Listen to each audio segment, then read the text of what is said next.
watching CBS 8 Mornings at 6.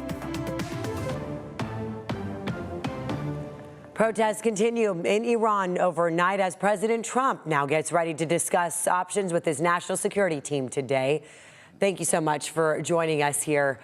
I'm Netta Iranpour. And I'm Eric Connor. It is 6 a.m. on this Tuesday. We do want to check in with meteorologist Evan Ronnie before we get to those top headlines, because that forecast, it is looking pretty chilly to start the day in some parts around town, but things will warm up here, right? Very much so. We'll be 10, 15 degrees above average by the afternoon. Could be even seeing some low 80s by the time that afternoon stretch comes. But for now, we're in the 30s in some pockets across San Diego County. Take a look at Ramona right now, 2 degrees away from freezing at 34 degrees to kick off the morning. El Cajon's at 39 to start off the day. Coastal temperatures are mostly in the 40s, but we're all the way down to 45 in downtown San Diego. But here's where the afternoon takes us. 72 close to the water, 79, and in some cases low 80s likely as we look inland. A wind advisory did expire yesterday, so we are starting to see a weakening of those Santa Anas. And what a gorgeous start to the morning out there. Sunrise at 6:51, still about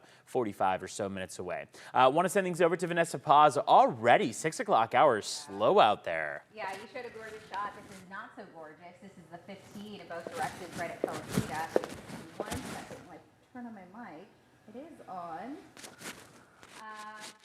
Apologize, we're having some audio issues there. We'll check back with Vanessa really soon here. And as we do come on the air here at 6:02, Iran is now easing restrictions and allowing people to make international calls via mobile phones. Internet access and texting services, however, those remain blocked. Some people are sending audio messages right now.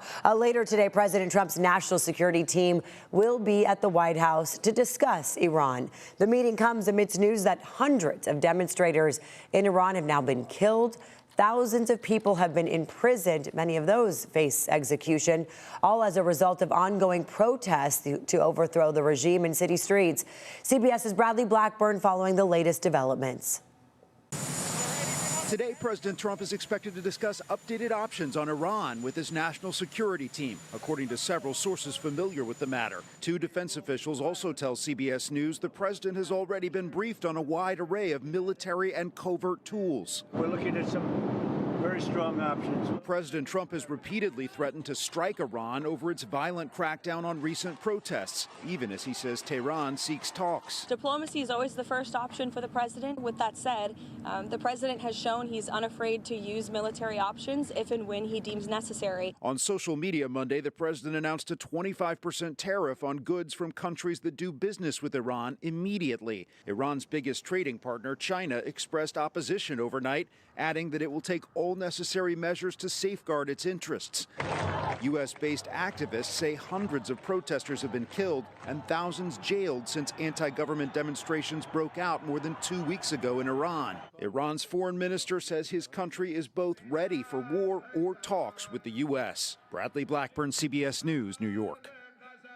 And according to the Associated Press, the death toll from recent protests has now risen to at least 646 people.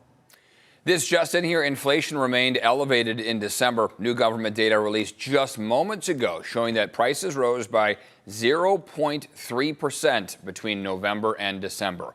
Overall prices were 2.7% higher than they were 1 year ago. And now to our other top story we're following here locally. This morning, there's a major push to repeal parking fees at Balboa Park. Remember, this is just a week old. Several mayors from across the county are coming together now to put pressure on the city of San Diego. CBS 8's Regina Irita live at Balboa Park with more on this ongoing fight here. Regina.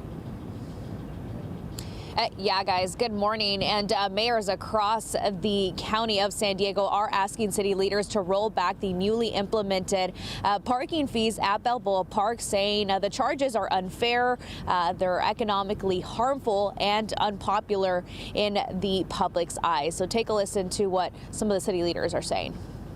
Let's not kid ourselves. This is really balancing everything on the backs of the poor, because the wealthy can afford to pay the parking. But it's really not the wealthy who generally come. There are people that come to Balboa Park and they bring their families because they have nowhere else that they can afford to go on a weekend. Now, the coalition of mayors gathered yesterday outside the Air and Space Museum in support of a proposal drafted by local activist Shane Harris. It urges the city council to repeal the fees. Harris says an online petition has already collected more than 1,500 signatures. The group includes mayors from Coronado, Escondido, San Marcos, El Cajon, and Chula Vista, along with council members from the Del Mar and La Mesa area. Chula Vista mayor emphasized the regional impact, saying thousands of families, veterans, seniors, and students from his city visit Balboa Park every year, and many will feel the burden of the new fees. He called Balboa Park a regional asset that should remain accessible to everyone. The push comes just days after the parking fees went into effect for the first time last weekend. Video from Balboa Park showed noticeably empty parking lots, raising concerns that visitors may already be staying away. Meanwhile, the city council remains divided. The mayor's office said repealing the fees would undermine a new funding source for Balboa Park's operations and improvements. So back out here, those parking fees are staying in place as of now, but we're already seeing a strong opposition, not only from the public, but also mayors across the county. I'm Regina Urita, CBS 8. Regina, thank you. This morning, Governor Gavin Newsom is vowing to go after large corporations that buy up single-family homes. Newsom says the practice is pricing working families out of the housing market. CBS 8's Chris Groh live in Claremont to tell us about the legislation here in the state, taking aim at those Wall Street investors. Chris. Yeah, so we've heard Governor Gavin Newsom outline this in his State of the State, but we also know the State Assembly member Alex Lee has authored legislation that has already passed the State Assembly, is on its way to the State Senate to try to do exactly this, to go ahead and ban institutional investors that already own more than 1,000 single-family homes and prevent them from purchasing any additional homes and converting them into rentals. Now, many of you may be wondering why. Well, according to Lee and others, corporations with deep pockets are often able to purchase homes outright with cash, making it difficult for ordinary buyers seeking a mortgage to go ahead and compete with them. And then at the same time, that does not allow for other buyers to get into the market. It can also, again, lead to high rental prices. Now, when this will take effect, it's still not sure. Again, we have to see this get through the Senate. But we do know that on the federal level, President Trump is proposing a similar plan and wants to do something like this. Here's State Assembly member Alex Lee talking about this. Already hard enough for an American family, a Californian family, to save up enough to compete for a bid on a single family house. Now imagine competing with a corporation, and you're not going to have enough money to do so. Now, we have heard from some critics, which includes the National Rental Home Council, who says that this unfairly targets large investors and harms rental supply. And then we also know that some critics have said that there's simply not enough homes that are owned by these large institutions to warrant this type of legislation. Eric Canetta. Chris, thank you. This morning, state lawmakers are also taking aim at housing costs. Today, the Assembly Judiciary Committee is set to vote on Assembly Bill 1157, the Affordable Rent Act. The bill would permanently cap rent increases statewide at 5% or 2% plus inflation, whichever is lower. If the committee approves the bill today, it will move into the Appropriations Committee and eventually the Assembly floor. Later this morning, the city of Chula Vista will break ground on what's being called Palomar Point. It's a new permanent housing community on Walnut Avenue that'll transform an existing motel into 27 homes for people experiencing homelessness. Palomar Point, funded by the city of Chula Vista, San Diego County, and the California Department of Housing and Community Development's Home Key program. Taking a peek outside here, a chilly start across much of the county, Evan. Yeah, 30s in some of our inland valleys. Yikes. Ramona, for example, just a couple degrees away from freezing. Wouldn't be too surprised if we ran into some frost out there towards some of the sensitive vegetation. Just be prepared for that as a possibility throughout the morning and for some of the mornings to come. Live look outside. This is Mount San Miguel. We are starting to see that sunrise view take shape. No clouds with us. 6:51 is technically when we'll actually see that sun rising, and then it won't set until 5:04. The wind advisory that was in effect up until 2 p.m. yesterday was allowed to expire. We're now free of all watches, warnings, and advisories in San Diego County, but we are still breezy in terms of those Santa Ana winds. So what we'd say is that these winds are breezy, but below criteria level, not windy enough to warrant a wind advisory, but still about 30 or so miles per hour.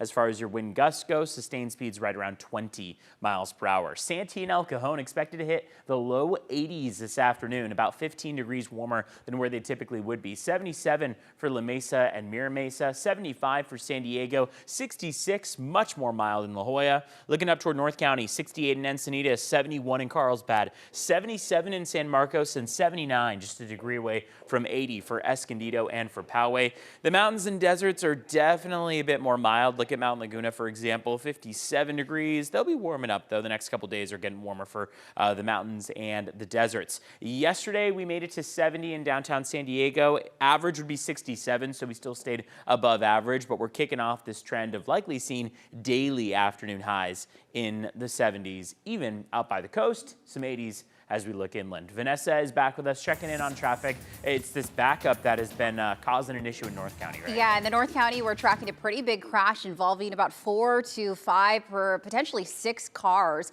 It's on the 15 South right at Villa Rancho. So if you're traveling in from Escondido, let's say you typically use the 15, maybe you got to catch a flight at San Diego International Airport. Perhaps you opt for the 78 West, head to Oceanside, get on the 5 that direction. Right now, we're looking at a parking lot-like drive. This is at Felicita. And let's go ahead and pull up the traffic maps to kind of show you exactly where this crash is. So right at Villa Rancho on the 15. And right now the slowing all the way towards the 78 connector. So again, 4 to 5 cars involved. The fast lane reportedly blocked by cars involved as well as crews that just arrived on site. And as far as the slowing goes, now stretching over 4 miles and we're crawling to about 5 mile per hour speeds or so. So let's go ahead and pull up those travel times. This is typically about a 13-minute drive. Right now, about 35 minutes to get you inbound from Escondido down to the 163 merge. Slowest speeds anywhere between 15 to 22 miles per hour. So as I mentioned, if you want to get around this mess, you could opt for the 78 West. You could take surface streets all the way down to Villa Rancho, maybe hop back on the 15 South that way. You can expect some major slowing if you're traveling in from Escondido, and it's not even, again, 7 a.m. and we're already seeing a good amount of slowing heading in from the North County. All right, here's a quick look at your border wait times. We are tracking very slow drives here as well. Close to 2 hours in from San Ysidro's port of entry, about an hour and a half in from Otay Mesa at last check.